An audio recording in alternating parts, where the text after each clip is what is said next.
안녕하세요. 이번 시간에는 종탑 아래에서 세 번째 파일이죠. 우리 전개 2 부분까지 했고요. 전개 3 부분부터 할 차례입니다. 자, 전개 2까지 외부 이야기 나왔고요. 내부 이야기 시작해서 자, 건우가 초등학생입니다. 10살짜리 있는데 지혜밥을 훔쳐먹기 위해서 집을 돌아가다가 시청 앞에서 벽보에 붙은 전황 소식을 접하고요. 그 다음에 익산 군수 앞에서 장난을 치기 위해 철책에 서 있다가 명은이를 발견하죠. 그리고는 명은이가 앞을 못 보는 걸 알게 돼서 당황해서 뛰어갔다가 이틀이 지난 후에 이틀이 지나지는 않았고요. 밤새 그 아이가 생각나서 다음날 바로 관사를 또 찾아가게 되고요. 그 관사에서 처음으로 명은이와 대화를 나누기 시작했어요. 그래서 어쩌다가 당달봉사가 되었냐고 물었는데 저기 명은이의 외할머니가 매서운 눈초리로 쳐다봐서 또 도망왔습니다. 그런데 명은이가 자꾸 눈에 밟히고 지혜밥을 봐도 먹고 싶은 마음이 안 생기고 학교 공부도 부실해졌습니다. 거기까지 우리 내용 파악했고요. 여기부터 이제 들어가면 됩니다. 읽어볼게요. 군수관사에서 주랭랑을 놓은 지 사흘 만에, 여기서 사흘은 3일이에요. 3일 동안 안 갔던 거예요. 3일 동안 안 가다가 나는 다시 군수관사를 찾아갔다가 명은이 외할머니를 만난다. 명은이 외할머니는 나에게 명은이가 입원했다는 사실을 알려주고 명은이의 말동무가 되어주어 고맙다는 인사와 함께 관사에 자주 놀러 오라는 말을 했어요. 그러니까 평소에 명은이는 말동무가 없었다는 것이죠. 그리고 부모가 한꺼번에 죽은 것을 보고 명은이의 눈이 멀었으니, 그러니까 전쟁통에 부모가 죽은 것을 보고 그 트라우마로 눈이 멀게 되었다는 내력을 줄거리를 통해 지금 보여주고 있는 거고요. 명은이 앞에서는 절대 부모 얘기, 사람이 죽고 사는 이야기, 장님 이야기는 꺼내지 말라고 당부해요. 왜냐하면 명은이가 부모를 잃은 트라우마 때문에 눈이 멀게 되었으니까요. 그러니까 눈먼 이야기 하지 마세요. 부모 이야기 하지 마세요. 장님 이야기 하지 마세요. 부모 이야기 하지 마세요. 사람이 죽고 사는 이야기 하지 마세요. 장님 이야기 하지 마세요. 라고 그 명은이 외할머니가 나에게 당부했습니다. 다음 부분 볼게요. 명은이의 퇴원이 예정된 날은 때마침 주일이었다. 명은이가 입원했다고 했죠. 퇴원했습니다. 우리 식구들은 서울에서 피란 내려온 막내 이모의 전도 덕분에 수복 직후부터 신광교회에 다니기 시작했다. 교회 사찰인 딸구마니 아버지가 힘차게 울려대는 종소리에 이끌려 나는 주일 아침에 신광교회로 향했다. 딸구마니 아버지는 딸을 많이 낳아서 딸구마니 아버지라는 별명이 붙었나 봐요. 그럼 교회 사찰은 뭐냐? 교회를 관리하는 사람을 말하는 거죠. 주일학교 반사의 지시에 따라 반사는 뭐냐면 교회 선생님을 말하죠. 교회 선생님을 반사라고 합니다. 나는 예배 도중 죄를 고백하는 기도를 드렸다. 이북 피란민 출신으로 중앙시장에서 철물점을 경영하는 호라비 반사는 반사에 대한 소개죠. 호라비래요. 매주 공과 공부가 끝날 때마다 한 주일 동안 저지른 죄를 모조리 고백할 것을 어린 제자들에게 강요했다라는 말을 통해서 건호는 이 반사를 부정적으로 인식했다는 걸 알 수 있네요. 전에는 만세주장 지혜밥을 훔쳐먹은 죄와 길에서 주운 돈을 주전부리에 사용한 죄, 주전부리는 군것질거리죠. 내 고백 기도의 주된 내용이었는데 추가된 게 있어요. 명은이를 만난 후에는 당달봉사라는 나쁜 말을 사용한 죄 하나가 내 기도에 덧붙여졌다. 어떤 기도를 했을까요? 당달봉사라고 놀리면서 너에게 마음의 상처를 줘서 미안해 라는 기도가 덧붙여졌겠네요. 나는 주일학교를 마치기가 무섭게 신강교회에서 곧장 시청을 향해 달려갔다. 왜? 명은이를 만나기 위해서. 명은이에게 건넬 선물을 장만하기 위해서. 시청에서 어떤 선물이 있을까요? 전황에 대한 새로운 소식은 안목부는 명은이에게 의미 있는 선물이 될 뿐만 아니라 전황에 대한 소식이 명은이에게는 선물이 될 거라고 생각한 거네요. 내가 결코 시골뜨기라고 만만히 볼 상대가 아님을 서울 얘기 계집애한테 일깨워주는 확실한 증거물이 될 것이었다.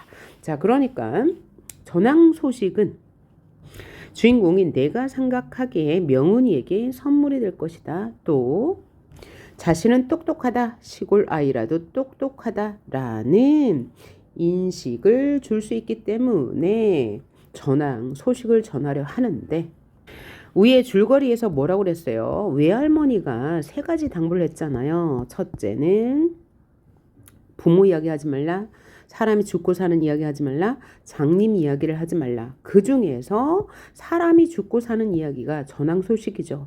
그러니까 이 건우는 할머니의 당부를 정확히 이해하지 못했다는 것을 알 수 있네요. 자, 이렇게 생각하면서 시청에 가서 전황 소식을 또 보게 되겠네요. 아무도 없는 정원 내부를 기웃거리며 철책 앞에서 서성거리는 참인데 관사 현관문이 빠끔히 열렸다. 자, 이 부분에서 전황 소식을 명은이에게 선물로 전해주려고 명은이를 만나러 갔잖아요. 그런데 이 선물은 외할머니가 당부한 사람이 죽고 사는 전황 소식이기 때문에 명은이와의 갈등을 암시한다고 볼 수 있겠네요. 명은이 외할머니가 손짓으로 나를 불렀다. 나는 난생 처음 익상 군수 관사 안쪽으로 쭈뼛 발을 내놓았다. 쭈뼛 음성상징어의 태어네요.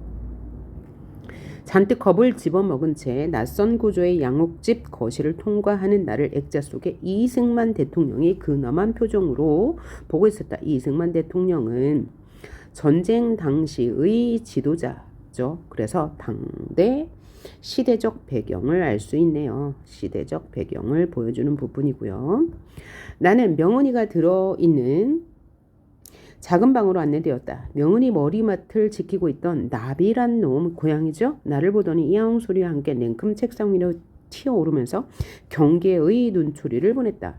명은이는 얇고 부드러운 차렵 이불은 얇은 솜으로 만든 이불이란 뜻이고요. 턱 밑까지 가린 채 반듯한 자세로 드러누워 있었다. 왜? 이날 퇴원했으니까요.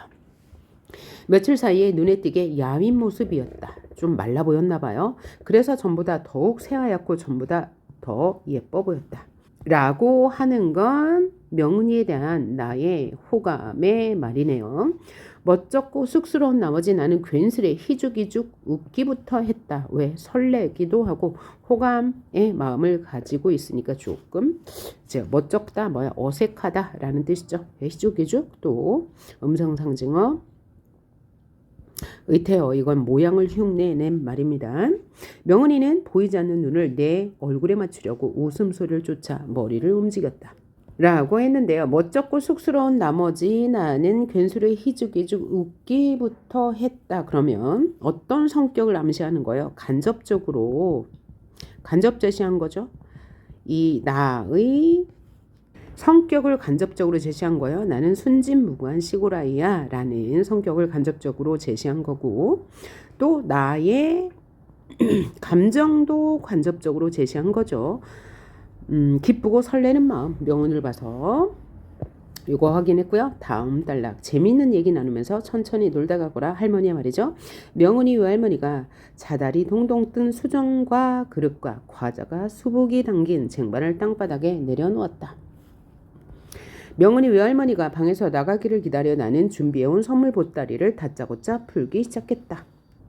자, 여기서 선물 보따리는 전황 소식이죠. 전황 소식을 나는 호의로 생각하고 명은이에게 들려주려는 것이지만 사실은 할머니의 당부를 어긴 것으로 명은이에게는 충격을 주는 소식일 거예요. 왜? 전황은 사람이 죽고 사는 이야기이기 때문이죠. 자, 소식 한번 읽어봅니다. 트루먼 대통령이 메가다 원수를 유엔군 총사령관 관직에서 해임한 소식부터 전했다. 연이어 의정부 전투에서 국군 1사단과 미군 3사단이 연합작전으로 북계군 1군단을 포위해서 한계연대를 섬멸한 소식 또 나오네요. 그래서 아까 처음 부분에서도 얘기한 것처럼 편파적으로 소식을 전하고 있습니다. 반공 이데올로기를 주입시키기 위해서. 그러나 이것은 명은이에게는 충격을 주는 소식이죠. 그런데 나는 신명나게 전하고 있어요. 왜? 명은이에게는 전쟁 소식을 전하는 것이 선물이라고 생각하고 자신이 얼마나 똑똑한지를 보여주는 수단이라고 생각했기 때문이에요. 명은이 너 선멸이 무슨 말인지 알아? 또 사투리 모르지. 몽땅 씨를 말린다는 뜻이요. 초점을 잃은 채 얼굴 근처를 헤매던 명은이의 눈이 갑자기 희둥그레졌다. 왜 그래요? 이 선멸, 사람의 씨를 말린다. 사람이 죽고 사는 이야기를 했기 때문이죠. 따라서 명은이의 충격을 행동으로 간접적으로 보여준 장면이네요. 자, 인물의 심리를 간접적으로 제시했어요. 충격. 이 간접 제시를 다른 말로 뭐라고 한다고요? 극적 제시, 장면 제시, 보여주기 기법이라고 했습니다. 명은이의 그 같은 반응을 이를테면 저보다 훨씬 아는 게 많은 상대에 대한 우러름의 표시로 받아들인 거예요. 누구는요? 나 서술자인 건호는요. 그래서 여기는 건호의 오해인 거죠. 그죠? 할머니의 말씀을 까맣게 읽고 혹은 잘못 이해하지 못해서 명은이에게 전쟁 이야기를 전해주고 있습니다. 그래서 나는 더욱더 신떠름에 고부라졌다라고 했는데 신떠름은 신이 나서라는 뜻이고요. 신이 나서 고부라졌다, 열중했다, 신이 나서 이야기를 계속하고 있는 장면입니다. 자, 내친김에 나는 미군 구군단이 철의 삼각지 전투에서 중공군 대부대를 괴멸한 이야기. 자, 그래서 이 괴멸과 선멸이 전쟁의 참혹성과 폭력성을 단적으로 드러낸 단어입니다. 왜냐하면 권호는 전쟁의 실상을 알지도 못하면서 일상적으로 선멸, 괴멸이라는 단어를 무의식적으로 사용하고 있고요. 그다음에 명은이는 선멸과 괴멸 이러한 이야기를 들으면서 충격을 받고 있는 거죠. 그래서 전쟁의 참혹함과 폭력성을 단적으로 드러내는 단어를 찾아라. 그러면 선멸과 괴멸이라고 쓰시면 되겠네요. 계속해서 이야기 이어나가네요. 명은이 너 괴멸이 무슨 뜻인지 알아? 모르지? 씨만 빼놓고 몽탕 다 때려잡는다는 뜻이요. 그랬더니 명은이가 이렇게 말했어요. 너 과자 안 먹니? 이건 뭐요? 전쟁 이야기 듣기 싫어 라는 의미를 우회적으로 즉 돌려서 말한 거죠. 따라서 이 부분은 명은이의 듣기 싫은 이 감정을 간접적으로 제시한 부분이다 라고 이해할 수 있겠네요. 그 다음 무엇이라고? 과자나 먹으라고 라고 하면서 소리를 질렀네요. 역시 과자나 먹으라고 했으니까 명은이의 이 듣기 싫은 마음을 간접적으로 제시한 부분이고요. 명은이는 헬쓱하게 핏기가 가신 입술을 바르르 떨면서 눈꺼풀을 아래로 쫙 내리깔았다. 자, 명은이가 입술을 바르르 떨면서 눈꺼풀을 내리깐 이 행동은 불편하다는 거죠. 나 그 얘기 듣기 싫어하는 이런 심리를 외양 묘사를 통해서 간접적으로 보여준 장면입니다. 명은이가 눈을 꼭 감자 그때껏 숨어있던 속눈썹이 기다랗게 드러났다. 명은이의 권유를 받아들여 나는 아무 눈치코치도 없이 쟁반 위의 과자들을 마구 입안으로 걸터들이기 시작했다.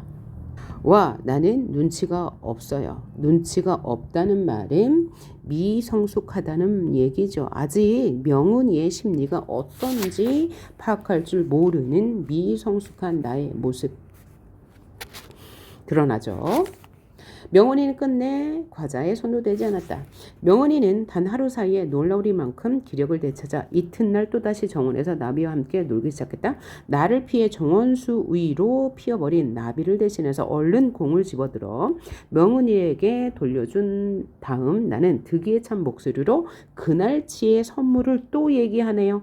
어제도 이렇게 이야기를 해서 명훈이가 돌려서 말했어요. 그래서 나는 명훈이의 심리를 이해하지 못했죠. 그래서 다음날 와서도 또 그날치의 선물 전황 소식을 전하려나 봐요. 득이에 찬 목소리로 만족해서 라는 뜻이죠. 그래서 또 소식을 전합니다. 영국군 29여단 글로스터대대가 60시간 사투 끝에 중공군을 무찌르고 적성고지를 사수했디야. 자, 계속해서 전황 소식을 전하고 있는데 이 전황 소식의 의미를 다시 한번 정리해 봅시다. 첫 번째는 내가 명훈이에게 호의를 베풀기 위한 것이었고, 두 번째는 자신이 똑똑하다는 우월감을 드러내는 행위이죠. 그리고 외할머니의 당부를 잊은 행위이고요. 또 하나는 이 전쟁의 참혹함이 일상생활에 일상 내면에 깊이 자리 잡고 있음을 보여주죠. 그러니까 나는 나이가 어리기 때문에 전쟁에 대한 어떤 의식이 전혀 없다는 것 알아두시면 되겠어요. 그 다음 시청 앞 게시판에서 공들여 외워온 벽보 내용을 뜻도 모르는 채 앵무새처럼 그러니까 외워온 전황 소식을 뜻도 모르는 채 읊는 모습을 앵무새에 비유해서 이야기하고 있네요. 비유.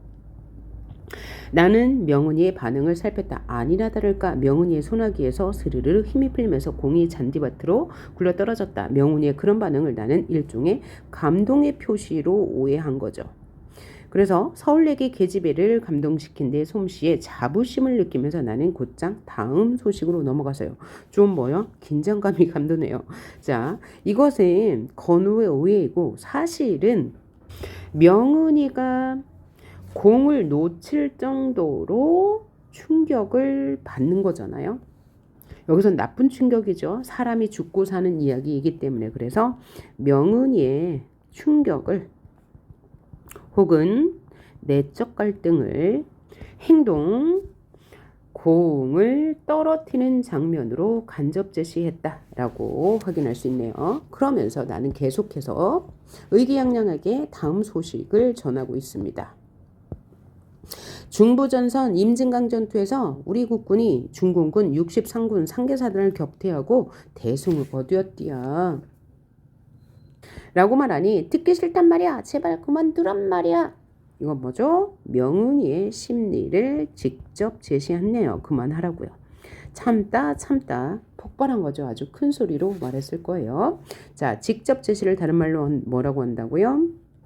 장면 제시, 극적 제시 혹은 보여주기 기법이라고 얘기했습니다. 그러니까 명훈이가 전쟁 이야기를 듣기 싫다는 거부 의사를 직접적으로 밝혔습니다. 명훈이가 새꽃쟁이 같은 비유적 표현이죠. 아주 날카로운 소리를 비유한 말이죠. 를 내지르며 갑자기 잔디밭에 퍼져버리고 말았다. 퍼져버리다 그러니까 팔다리를 아무렇게나 내려놓았다. 편하게 앉았다 라는 뜻이죠.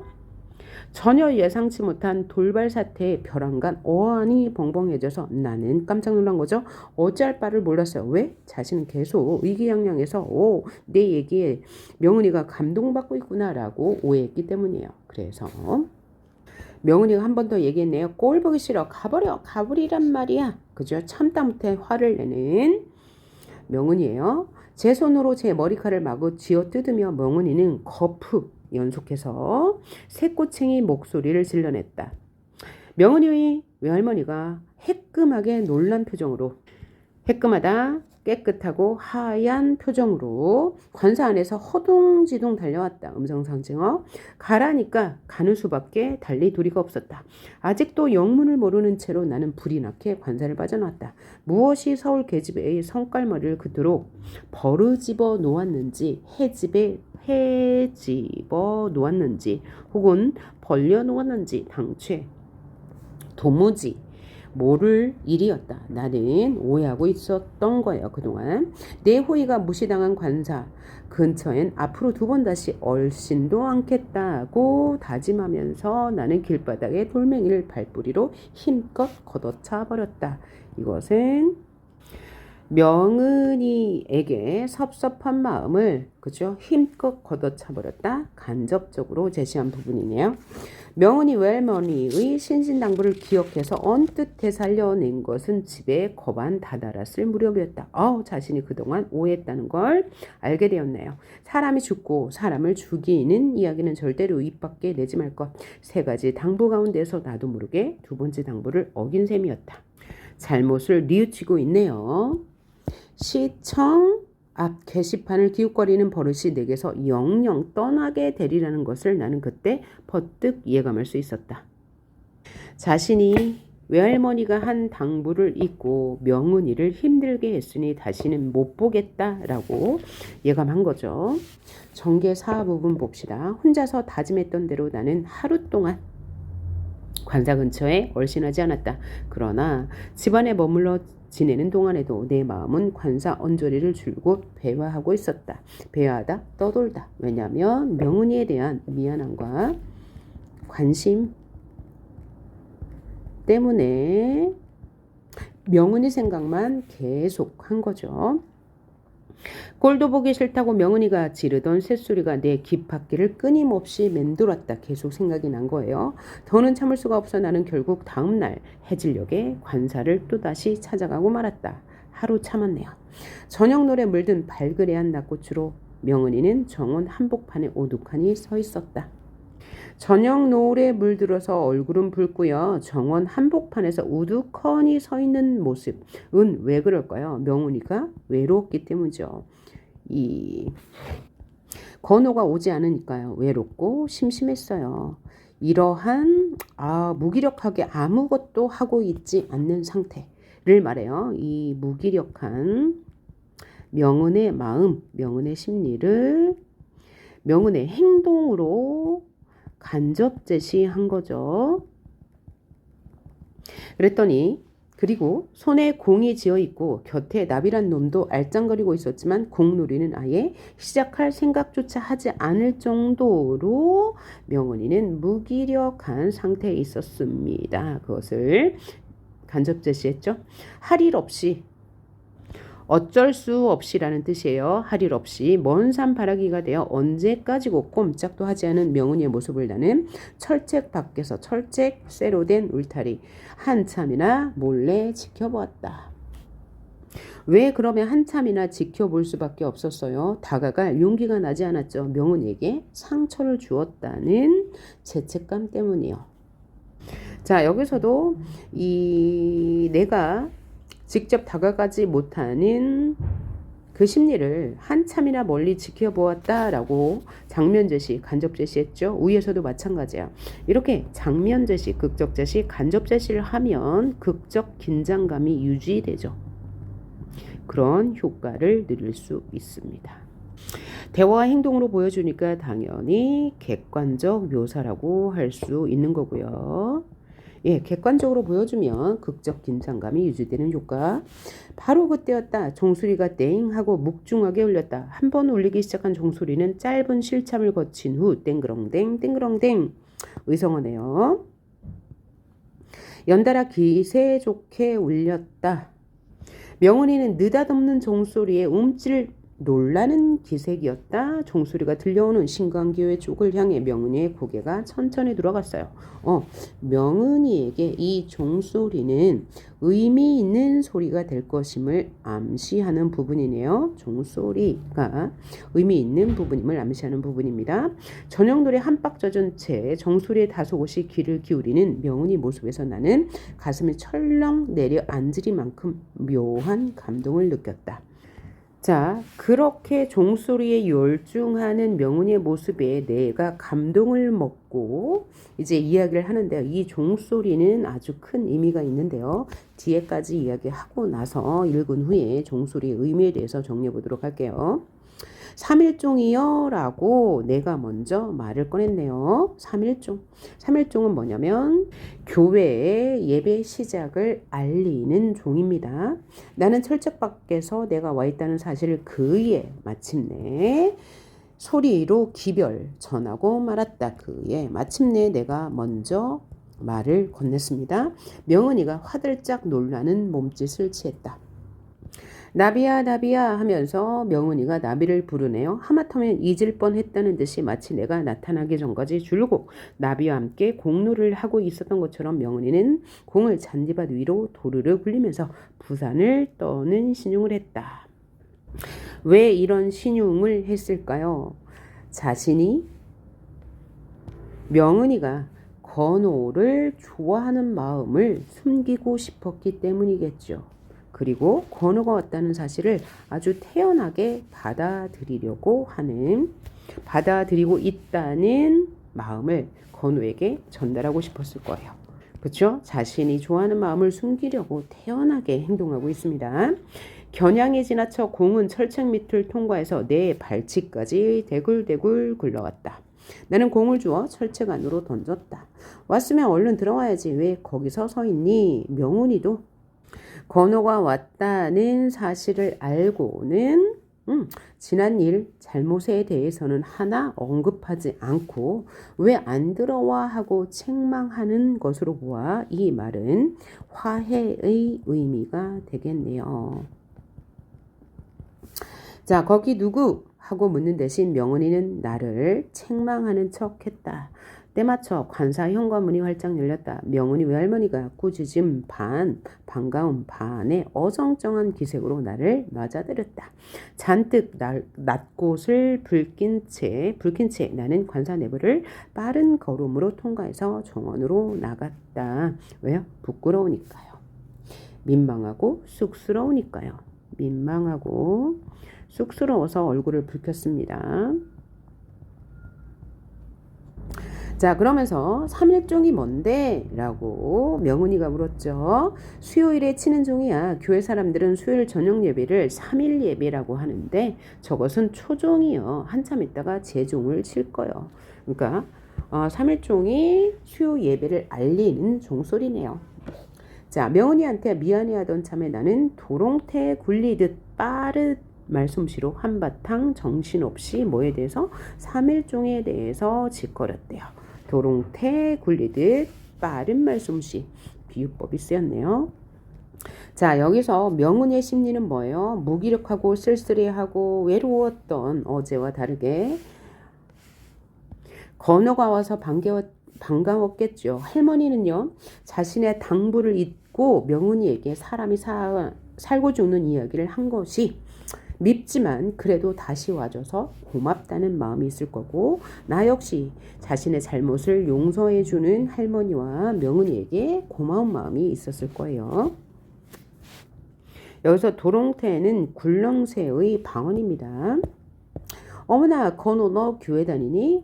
딸고만이 아버지가 시방 초종을 치고 있는 중이여. 명은이 너 딸고만이 아버지가 누군지 모르지? 딸고만이 아버지는 말이야 하면서 신나게 이야기를 하네요. 어제와는 완전 다른 분위기죠. 야트막한 언덕 위 신강교회 조회탑에서 종줄 끝에 대롱대롱 매달려 허공 속을 연방으로 오르락 내리락 하면서 신나게 종을 치고 있을 사찰 아저씨 의 앙바트만 모습을 머리에 떠올리니까 절로 웃음이 비어졌다. 5번째로 또 딸을 낳고 나서 지어준 이름이 딸고만이었다. 자, 여기에서 딸고만이 아버지는 이라고 이야기 시작했는데 여기가 이제 딸고머니 아저씨에 대한 요약적 제시죠. 그러니까 건호가 한 이야기를 이 서술자인 건호가 다시 이렇게 줄여서 말해줬는데 딸고머니 아저씨는 이런 모습을 하고 교회에 종을 친대요. 앙바트만 모습은 짤막한 모습이거든요. 아마 딸고머니 아저씨가 키가 작은가 봐요. 그 작은 키로 교회 종탑 밑에서 종줄 끝에 대릉대릉 매달려 허공 속을 연방 오르락내리락 하면서 신나게 종을 치는 딸고머니 아버지네요. 그러니까 이 딸고만이 아버지가 종을 치는 모습을 재미있게 해학적으로 희화화해서 보여주고 있습니다. 그리고 딸을 너무 많이 낳아서 딸을 그만나라는 별명을 붙여주었다는 이야기를 하는데, 이때 나는 신이 나서 이야기하고 명훈이도 아주 기분 좋게 듣고 있죠. 따라서 딸고만이 아저씨는 나와 명훈이 사이를 가깝게 해주는 존재네요. 어제는 그렇게 어색한 일이 있었지만 오늘 이야기를 시작하면서 이렇게 화기애애하게 이야기를 이어가고 있으니까요. 그 다음 딸내미 이름을 그렇고럼 엉터리 없이 지어놓으면 요단번엔 틀림없이 아들 낳게 되는디야. 계속 이어가고 있습니다. 명은이는 한바탕 기분 좋게 깔깔거렸다. 아, 명은이가 웃는다. 내가 서울 얘기 지지배를 웃기코로 만들었다. 나는 득이 양양해서 넋이야 신이야 하며 마구잡이로 떠벌렸다. 신이 나서 떠벌리는 모습은 나의 순수한 모습을 보여주는 장면이네요. 계속해서 읽어봅니다. 딸고만이 아버지가 종치는 걸 보면 너도 아마도 배꼽을 잡고 웃을 거요. 얼마나 괴상하게 생겼는지 알아? 키는 나보다 조금 더 크고 머리는 훌러덩 벗겨졌어. 나는 말을 하다 말고 갑자기 입을 다물었다. 명은이가 앞을 못 본다는 점에 뒤늦게 생각이 미친 까닭이다. 명은이에 대한 배려가 나타나네요. 명은이가 상처받을까 봐요. 종소리의 꼬리 부분이 긴 여운을 끌면서 저녁 하늘 속으로 천천히 사라지고 있었다. 딸고은이 아버지 얘기를 계속해봐. 명은이가 계속 얘기해달라고 하고 있네요. 명은이가 잔디밭 위에 아무렇게나 퍼벌하고 앉으면서 퍼벌하다 퍼질러 앉다. 나도 덩달아 명은이 옆에 퍽썩 주저앉았다. 그래서 둘은 퍼벌 음성상징어네요. 둘은 한층 더 가까워졌습니다. 자, 딸고만이 이야기를 계속 이어가고 있습니다. 우리 여기서 끊고요. 다음 파일에서 보도록 하겠습니다. 다음 파일은 네 번째 파일이에요.